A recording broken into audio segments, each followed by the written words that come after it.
Hello, I'm Ken Samples, and today I'm joined by RTB visiting scholar Tim Boyle. Tim, welcome to our program. Glad to be here. You have served as a missionary in Japan, I think, for 37 years. Is that right? Yeah, if you add them up, the years. Now, a question I have for you is that in the West, especially among Protestants and Catholics, we talk about original sin, that Adam and Eve broke the commandments, and we've received both guilt and moral corruption because of our relationship to Adam and Eve. However, in Japan, you have an honor-shame culture. What is that, and how does it compare with maybe original sin idea? Well, the idea of original sin, of course, that's been translated literally into Japanese, and the Chinese will use the same word. In Japanese, it would be, genzai is how it comes out.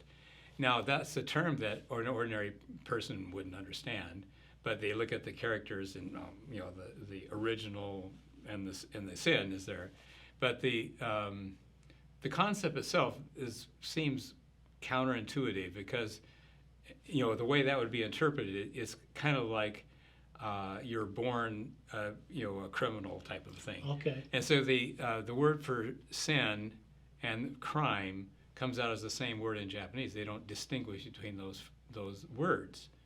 And so a message that presents the gospel in terms of sin and guilt and this sort of stuff, it doesn't translate naturally into Japanese. They might say, I'm not a criminal, right? Exactly, because that's what it could interpret it as meaning. Okay. And even the forgiveness and permission use the same word as well, so it kind of makes it very vague.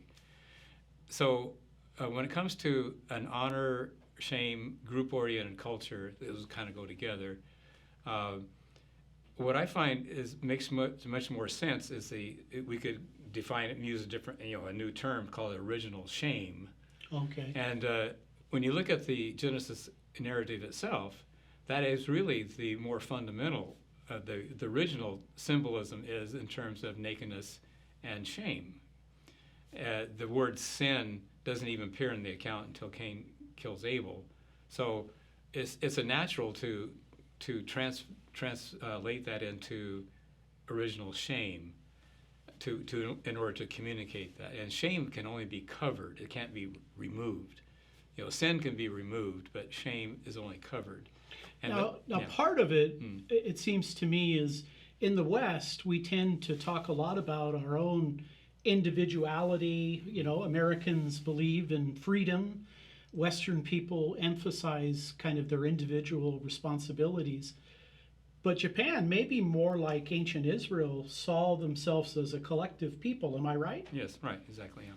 Now, in light of a honor-shame culture, how have you kind of come at the issue of the gospel? How do you communicate that in such a way that you honor their culture, but you also are faithful to the gospel? Well, the gospel itself, if you look at the biblical narrative, the whole thing, it's just rich with all sorts of symbolisms and events and this sort of thing that will communicate to any culture because there's so much that we share together. Right. And so if you pick out the aspects that communicate to the people you're trying to communicate to and formulate your message in their cultural terms, it'll come across much more understandable and they can relate to it. I remember hearing one pastor describe how he became a Christian. He said, first I had to think like a Westerner. And if that's the approach, you can see why the gospel kind of gets bogged down and does not really communicate to the masses, because you have to make this transformation to understand it, and that's not something most people can do. So you have to make it understandable within their context. So in our desire to fulfill the Great Commission, to reach out to people, we need to have a sensitivity that there are groups of people that are growing up in a very different culture. We want to be sensitive. We want to respect that. Mm-hmm. Westerners, I think, sometimes take it for granted that everybody thinks the way we do. How what kind of response have you seen when you have tried to do this, communicating in a shame honor culture? Well, I've had comments. If I give a sermon, for instance, in a Japanese church context, they're already mostly Christian anyway, in that sense. But I've heard people say, "Wow, when he put it that way, it sounds sounds Japanese, really." And that's the goal, is to get it to something that they own themselves, that they think, this is my message. This fits right into my context. And so I've had many comments along that line. Now, what really motivated, devoting 37 years of your life to move halfway across the globe and be a missionary, learning the language, learning the culture, what motivated you to do that? Well, God always works through various circumstances in your life, and I was certainly not planning on that. I had no concept of being a missionary or going into the ministry, anything like that. I was going to be a scientist, and I was on that track. But God used various things in my life, various events that redirected my steps, and so that's how I ended up there. It wasn't pre-planned. Now, you have a background in physics. Yeah. Has that been helpful to you in terms of kind of science faith issues in a Japanese culture? They're very advanced technologically.